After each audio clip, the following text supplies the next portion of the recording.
C'est l'invité café. Adjudant Andrei Koudev, bonjour. Yorana. Alors vous êtes le chef du bureau de recrutement de la Légion étrangère ici en Polynésie française, bureau de recrutement qui existe au Fénois depuis janvier de l'année dernière. Alors la Légion étrangère qui recrute actuellement, nous allons en reparler, mais tout d'abord la Légion ici, c'est combien de personnes? Donc actuellement on a 6 personnes. Il y en a 4 réservistes qui sont des anciens légionnaires qui sont venus ici en permission, des Tahitiens, et qui travaillent chez nous en permanence. Et il y en a 2 personnes qui viennent pour une mission courte durée, 4 mois. D'accord. Il n'y a pas d'autres bureaux de recrutement Non. ailleurs, même en Outre-mer? Non, il n'y en a pas. C'est la seule et unique. C'est le seul. Alors, vous recrutez avec un objectif, enrôler une trentaine de Polynésiens chaque année. Quelles sont les conditions pour être recruté? Bon, tout d'abord, on cherche pas les chiffres parce que on a toujours plus de candidats qu'il faut. Maintenant, s'il y a quelqu'un qui vient, s'il y en a 30, c'est bien. S'il y en a 50, tant mieux. S'il y aura un seul, c'est parfait. C'est pas grave. Alors, dans les conditions, oui. Dans les conditions.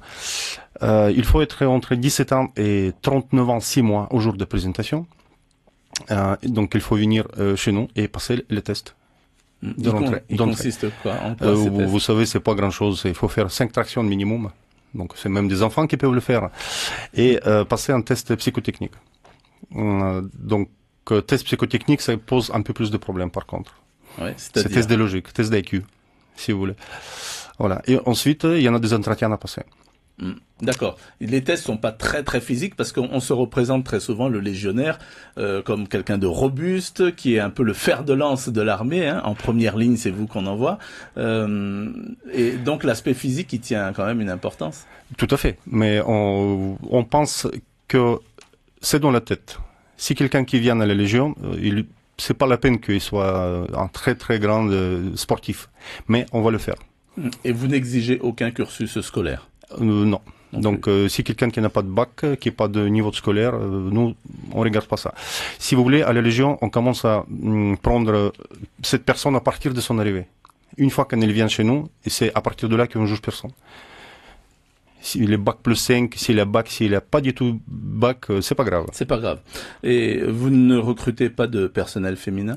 Pas pour l'instant. D'accord, il n'y en a pas du tout. Si, vous pouvez rentrer à la Légion en étant officier. Si vous êtes officier, vous pouvez demander la Légion. Mais comme légionnaire, pour l'instant, il n'y en a pas. Il n'y en a pas. Alors, donc on a vu les tests. Le parcours ensuite de ces jeunes, c'est quoi? Une fois recrutés, ils partent pour l'Hexagone. Comment ça se passe? Donc, une fois passé le test, on le ramène en France. En France, il commence les classes qui durent 4 mois. C'est à côté de Toulouse. Pendant les classes, ils font l'apprentissage de notre métier. Et ensuite, ils sont affectés dans un régiment opérationnel. Alors, il y a des risques que ces jeunes, ensuite, parce que, pas sur le champ, mais peut-être au bout de quelques années, soient envoyés sur des théâtres d'opération délicats. Je pense à certains pays africains menacés par les djihadistes, ou alors à l'Irak, la Syrie ou encore l'Afghanistan. Oui, c'est notre métier, c'est le métier militaire de défendre l'intérêt de France où il faut. Mais vous inquiétez pas, une fois qu'ils sont bien préparés, il n'y aura pas de problème. Oui, il faut être bien préparé. Tout à fait. Quel est le taux d'échec à peu près? C'est-à-dire le nombre de Polynésiens, par exemple, qui abandonnent en cours de route? Bon, cette statistique, là, pour l'instant, il n'y en a qu'un seul qui a abandonné. D'accord, pourquoi? Parce qu'il a dit qu'il fait très froid. D'accord. C'est pour anecdote. Une explication. Il est rentré en France, il a dit il fait très froid et il voulait plus continuer. Alors, la Légion étrangère a longtemps été présentée comme, je le disais tout à l'heure, un peu le fer de lance de l'armée de terre, avec l'infanterie de marine. Ce sont les premiers donc à aller au combat en première ligne. Les légionnaires ont également beaucoup travaillé à travers la section du génie à reconstruire. C'est le cas dans les îles, par exemple, où il y avait des routes abîmées à refaire suite aux essais nucléaires souterrains. Donc, c'est une unité importante. C'est notre culture. Chaque fois qu'on vient quelque part, quand on part, il faut qu'on laisse là où on était dans les meilleures conditions.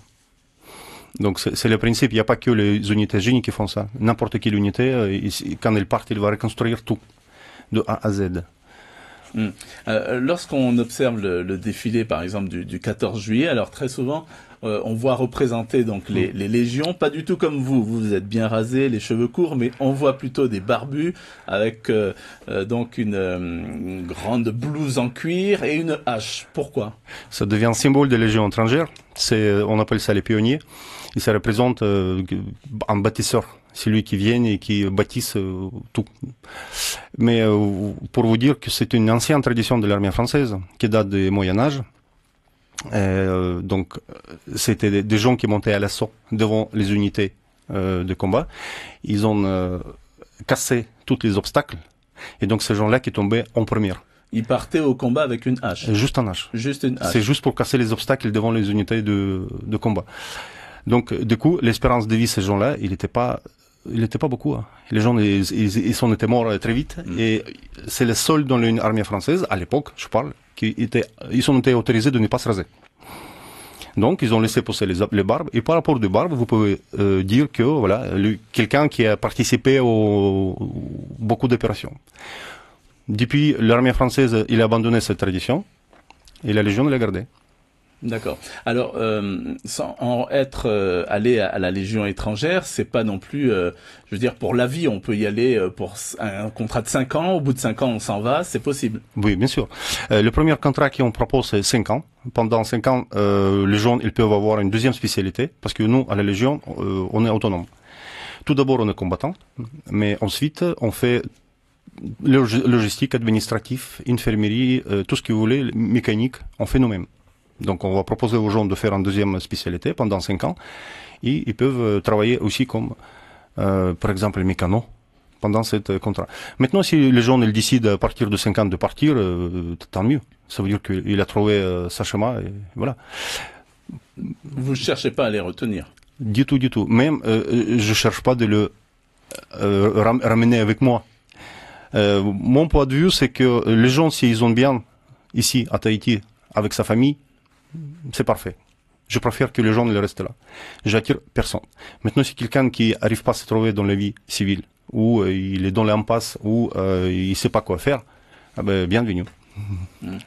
Lorsqu'on épouse une carrière donc à la Légion étrangère, c'est la même chose que si on frappait à la porte d'une autre unité de l'armée de terre, par exemple l'infanterie de marine, c'est pareil? Vous savez, le métier militaire est difficile. Je peux rien dire contre l'armée de terre ou le marine. Nous, on a notre particularité. La Légion étrangère, elle est toujours considérée comme une famille. Pour vous dire que chaque Noël, on fête ensemble. Donc, c'est notre fête traditionnelle la plus importante.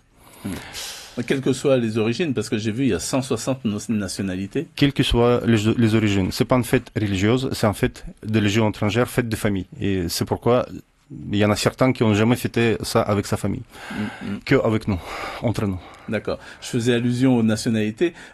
Andrei, donc rien que votre prénom, donc nous dit que vous venez d'ailleurs de Russie, c'est ça? Tout à fait. Et qu'est-ce qui vous a poussé vous à épouser une carrière dans la Légion? Vous savez, moi j'ai une histoire un peu particulière parce que je voulais pas s'engager à la Légion étrangère. J'avais juste passé une vacance à Paris, une semaine de vacances, et je suis passé à la Légion pour demander pour mon ami. D'accord. Et bon, les gens en face, ils n'ont pas compris ce que j'ai voulu. Moi, j'ai pas compris ce qu'ils voulaient. Du coup, j'ai passé le test. Il a dit, bon, voilà, toi, t'es choisi. Si tu veux, tu restes. J'ai dit, bon, pourquoi pas, allez, je vais essayer. D'accord. Vous aviez quel âge? Là, j'ai 48 ans. Non, mais à l'époque? À l'époque, 27. 27 ans, d'accord. Vous resterez à la Légion, c'est fini? Écoutez, mon contrat, c'est jusqu'à l'année dernière, jusqu'à l'année prochaine, et après, on verra.